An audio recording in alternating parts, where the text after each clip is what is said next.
I'm not sure how much you know about the LX49 at this point, so I'm going to expand on its obvious and not so obvious basic features.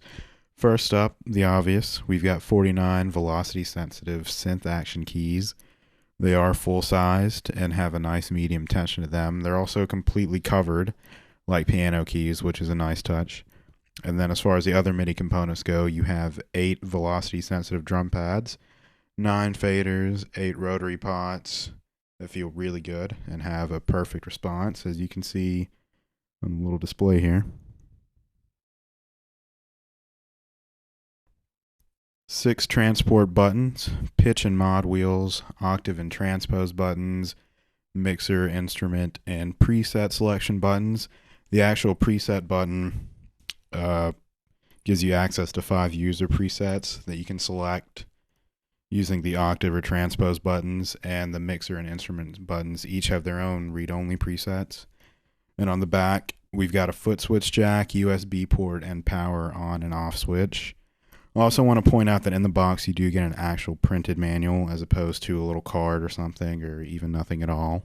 And that's a really nice touch, I think, because for me personally, the last thing I want to do when I'm really excited about a new piece of gear that I'm plugging up for the first time is have to type in some link and bounce back and forth between my DAW and my internet browser and download this and all that other stuff. But now we're going to talk about the not so obvious, the stuff that goes on under the hood with software and everything like that.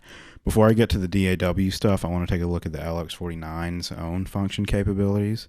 Starting off with the keys, you've got 4 different velocity curves to choose from, and there's also 3 fixed velocity settings in case you don't want to worry about your playing not providing you with the output that you want. To change the velocity curve, you hit setup and the C#2 key. If you don't know where that is, here's an easy way to remember. On every bed of keys, the black keys are going to be in groups of 2s and 3s, 2s, 3s, 2s, 3s. Every first black key on the groups of 2 is the note C#. Since this is a 4-octave keyboard, my second C# is right here. So,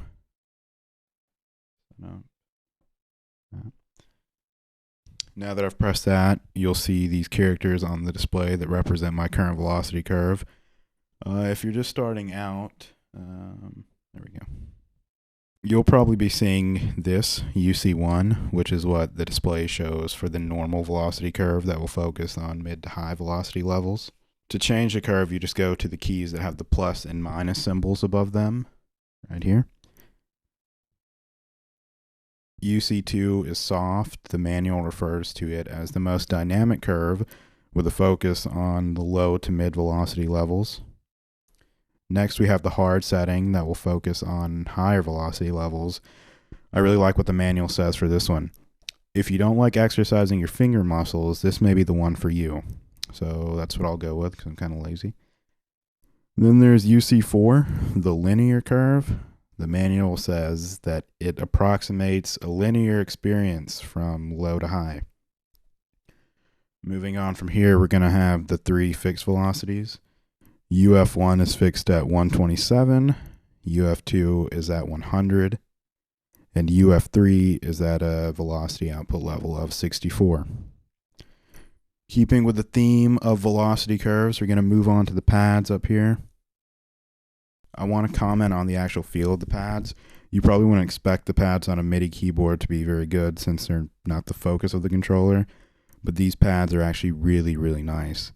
If they were sold separately as a drum controller, I definitely would not hesitate to buy them. And anyway, yeah, so they also have 4 different velocity curves and 3 fixed velocities as well. To change those while in setup mode, you'll need to press the D2 key, which is here. And then you pick your setting with the same plus and minus keys. PC1 is normal. This is soft. This is hard. 4 is linear. PF1 is fixed at 127. PF2 is 100. And PF3 is 64. There's also plenty of other stuff you can edit in the setup menu, like data values, assignment types, and MIDI channels. You can change MIDI CC stuff, or even activate a drawbar function that reverses the value output of the faders to 127 to 0 instead of the usual 0 to 127. You can set it up however you want and then save those settings as a preset by pressing the F sharp key in the first octave, selecting the preset you want to save to, and then pressing the enter key at C5 over here to save it. Now that we've got it set up, we can move into our various DAWs and start playing around. Right now I'm actually in Ableton Live, so we'll start out with this. Now Nektar is a fairly new company, and for whatever reason, Live hasn't got official support for Nektar products yet. But fortunately, Nektar themselves have created a user remote script to provide you integration with Live.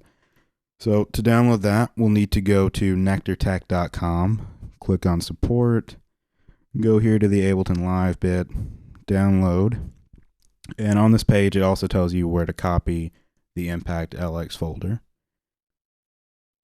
Now open Live and set the controller up in your MIDI preferences. Also on that page, you'll find out how to set the global MIDI channel to 16, meaning the Nektar website page. You set the global MIDI channel to 16 by pressing the setup button, then C2.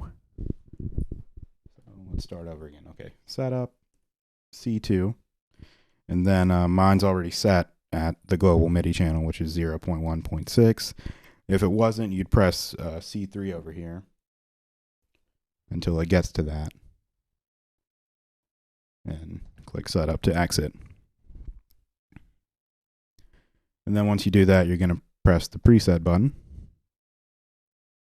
Okay, now with preset mode selected, your transport controls will control Live's transport. The cycle button will activate and deactivate the loop markers in arrangement view. The 8 faders control the volume of the first 8 tracks, and the buttons arm those tracks. Fader number 9 over here is for the master volume. Natively, the pads control cells in the drum rack or impulse samples depending on which pad bank you've got selected.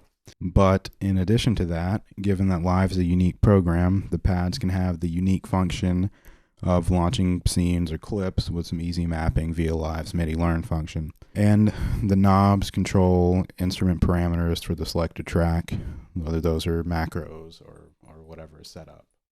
Now, to give you an understanding of how this integrates with other more traditional DAWs that it has official integration with, let's reference the manual here.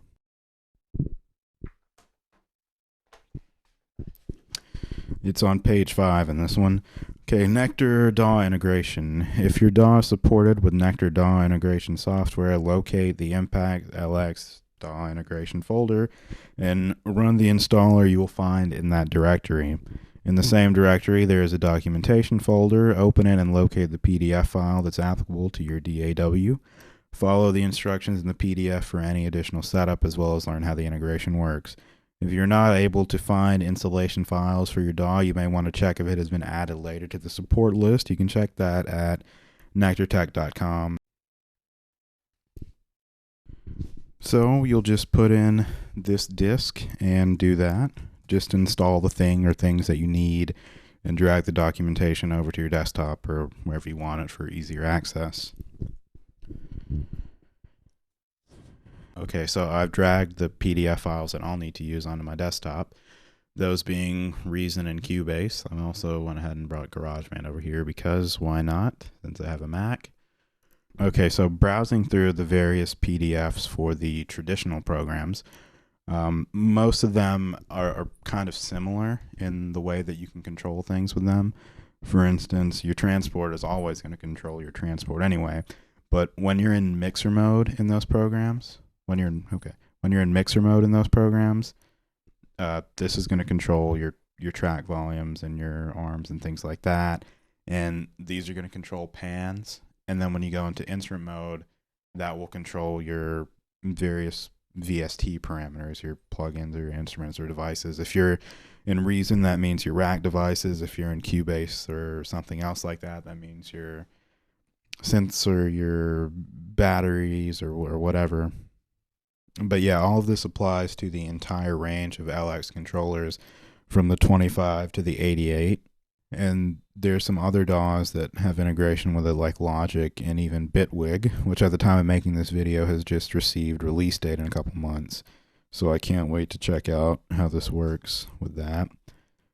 It's definitely nice that there is a line of keyboard controllers like this that can combine great quality, good looks, great integration, all at such an affordable price. Especially once you factor in, like, beyond, if you work in a lot of different programs like I do, you get the integration with all those, but you also get something included if you're just starting out and you want to produce. Maybe you don't want to be controllerist, and maybe you don't want Ableton. Maybe you just want to produce, and that's cool because this has PreSonus Studio One Artist included, and I just started playing with it as soon as I got this, and it's a really powerful program that I really like. So I think there's something for everyone to be had with this controller, and I definitely recommend it.